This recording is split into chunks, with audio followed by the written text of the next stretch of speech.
So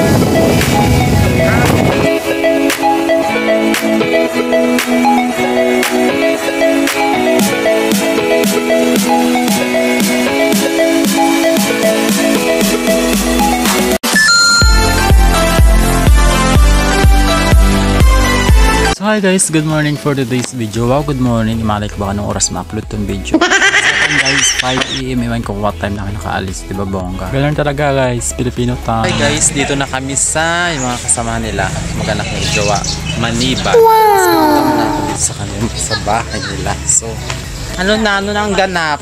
What? Naka-ready na yung topis ko. Asan ang people? Plano mag-short yung ganit-init. Hi guys, ayun, tara kami lang guys. Diyan sila kuya, tara na. Andyan na sila eh. So, dalawa kami nito guys, tapos tatlong tricycle. Mga kamag-anak na noon. At ayun na nga guys, sa pagpapatuloy, nakaalis na nga kami dito guys sa Maniba. Dumaan kami dito guys. Maganda rin dito guys, gumala sabi ni Juwa. Yung parang mga santo siya sa taas guys. Galaan talaga siya. Pero hindi ko sure kung ano talaga yung place na yun. Maganda kasi siya guys, kasi sa taas siya ng bundok. Tapos parang akyatin nyo siya guys. Tapos after na, dumidire-diretso lang kami guys. Papunta sa beach. Hindi ko alam guys kasi tatlong beach na mayroon dito guys. Tapos hindi mo akalain kung may dagat pa talaga guys. Kasi bundok talaga siya. Yes guys, province naman talaga. Bundok naman talaga, pero napansin ko yung bahay, ang ganda ng mansion. Balik na tayo guys. Sabi kong bundok siya pa nagkadagat. Kasi parang paakyat siya guys, baka sabihin nyo probinsya talaga, hindi may bundok talaga. I mean paakyat kasi talaga siya guys, so parang posible na magkadagat talaga siya. Pero guys, namangha talaga ako. Wow naman.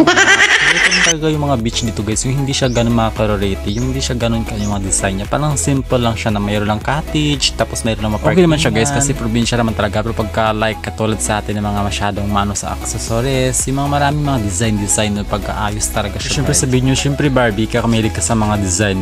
Wow, siyempre guys, iba pa rin talaga yung mag-a-attract sa tao, diba guys? Bawat punta nila, mas marami silang pwede mapagpicturean. Yung tipong pagpasok mo pa lang sa resort nila guys, tapos bubungat agad sa'yo maliban sa napakaganda ang dagat guys. Yung mga naka-display sa gilid, yung pag-picture mo, wow! Sa Resort of Happiness. So ayan guys. Wow! Wow!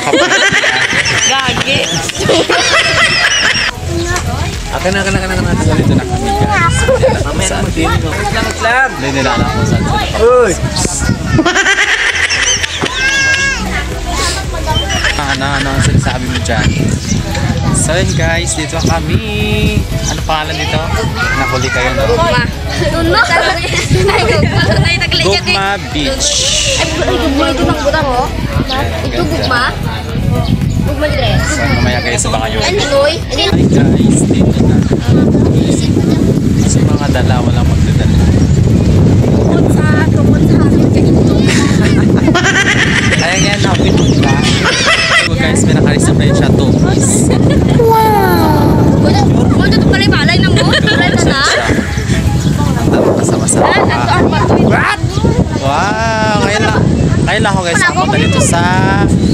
Hala, ang ganda ng bato-bato na yun. Oh, magpa-picture tayo mamaya. Diyan siya.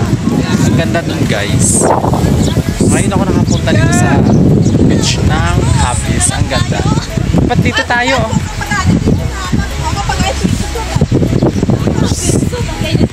Wow, swimsuit.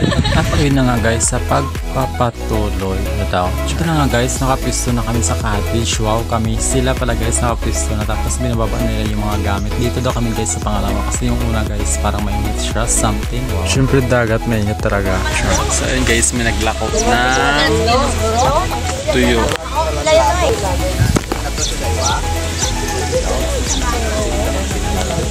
Ay, baboy. Ayo?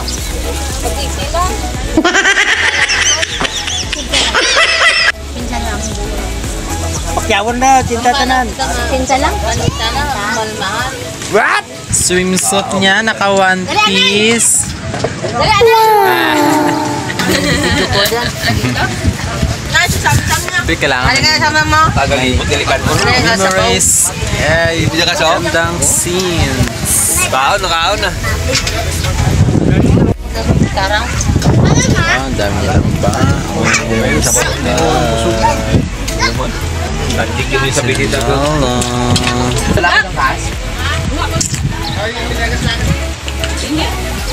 At ayun na nga guys, after nila kumain, after kumain guys, nag-prepare na rin kami para makaligo na rin guys dahil napakainit na talaga, diba guys? Ang ganda dapat usapan kasi is 5 AM, iwan ko anong oras kami nakaalis, my god. Okay naman magdagat guys, lalo't umaga at pagkahapon, pagka mga bawa around 10 or past 12 na guys, napakainit na talaga as in. Siyempre guys, hindi tayong pakabog, kakaloka naman itong mga nagpamarites pa, my god, naririnig sa voice record.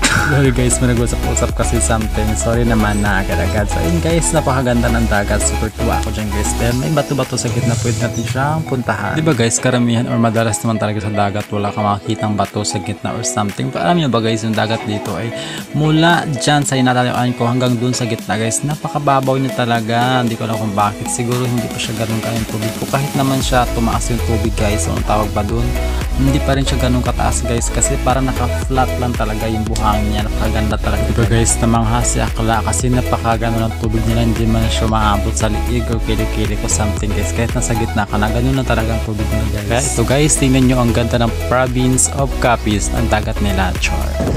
Ba't gano'n nababaw na nito guys? Sa gitna na tayo ng dagat. Galing. Ganda nyo talaga guys.